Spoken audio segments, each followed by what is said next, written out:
Hamann and Benson, a vision for your future.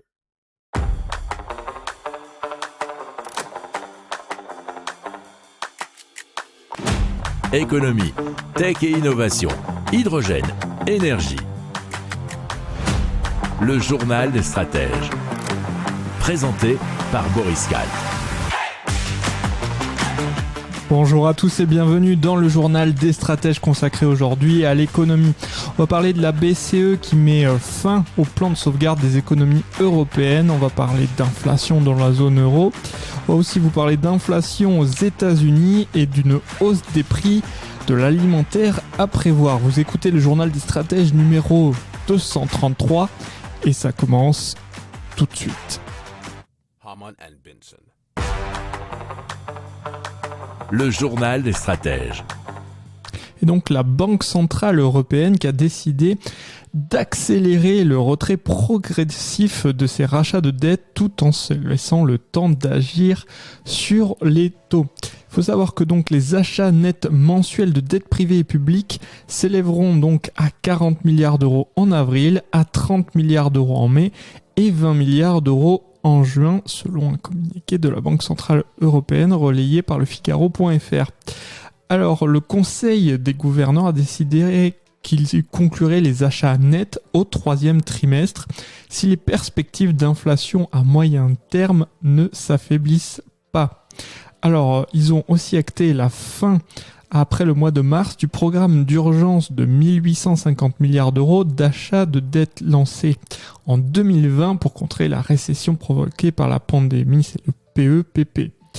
Et ils ont aussi ajouté que tout ajustement des taux d'intérêt directeurs de la BCE surviendra quelque temps après la fin des achats nets du Conseil des gouverneurs dans le cadre de l'APP, c'est le programme d'achat d'actifs, et restera donc progressif. Hamann and Benson. Le journal des stratèges. Alors on parle d'inflation dans la zone euro, puisque la BCE table sur une inflation de 5,1% cette année dans la zone euro. Alors ce qui était prévu initialement, c'était 3,2%, et c'était en décembre. Et selon Christine Lagarde, qui donc est la présidente de la Banque Centrale Européenne, l'inflation pourrait être considérablement plus élevée à court terme. Alors, le produit intérieur brut des 19 pays qui ont adopté l'euro, nous dit leséchos.fr, devrait parallèlement croître de 3,7% cette année contre 4,2% prévu. Si vous aimez cette revue de presse, vous pouvez vous abonner gratuitement à notre newsletter qui s'appelle La lettre des stratèges, LLDS, qui relate, et cela gratuitement, du lundi au vendredi, l'actualité économique, technologique, énergétique, mais aussi de l'hydrogène, et puis de tout ce qu'on trouvera super intéressant pour votre vie. Hamann and Benson. Le journal des stratèges. Allez, on continue avec les États-Unis où l'inflation s'élève à 7,9%. C'est un plus haut depuis le mois de janvier 1982. Alors, sur un mois, l'inflation a été de 0,8% contre 0,6% en janvier. Et cela selon l'indice des prix à la consommation qui a été publié par le département du travail américain.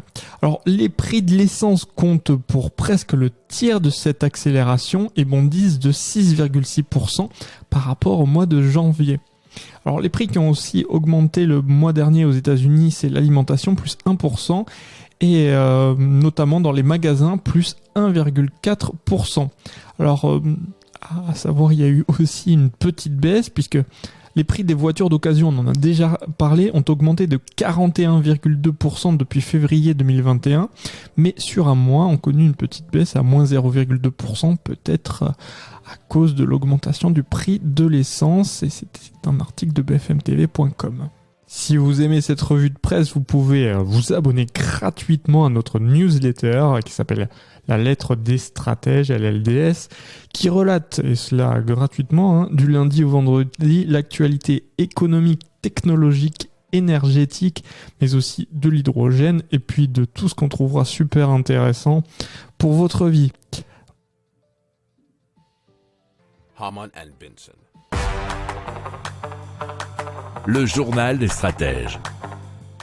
Alors Michel-Édouard Leclerc, bien sûr le grand boss du groupe Leclerc, nous met en garde contre une hausse des prix de l'alimentaire à prévoir. Alors, selon lui, nous sommes déjà entrés dans une ère d'inflation depuis décembre, et cette inflation, alors elle vient de plusieurs facteurs: la désorganisation des transports, de la hausse du coût de transport, et de la loi Egalim qui garantit une rémunération aux agriculteurs. Alors la conséquence selon lui, c'est dans les 2 mois qui viennent, on aura une hausse moyenne sur l'alimentaire de 3,6% dans toutes les enseignes. Et dans ces 2 prochains mois, on aura aussi des hausses avant l'été, mais après la présidentielle. Et puis on aura les effets du conflit en Ukraine par la suite. Donc il y a donc plusieurs hausses à prévoir dans l'alimentaire dans les semaines à venir. Hamann and Benson. Le journal des stratèges. Voilà, c'est terminé pour aujourd'hui. Je vous souhaite une excellente journée et je vous dis à demain pour plus d'infos. Ciao.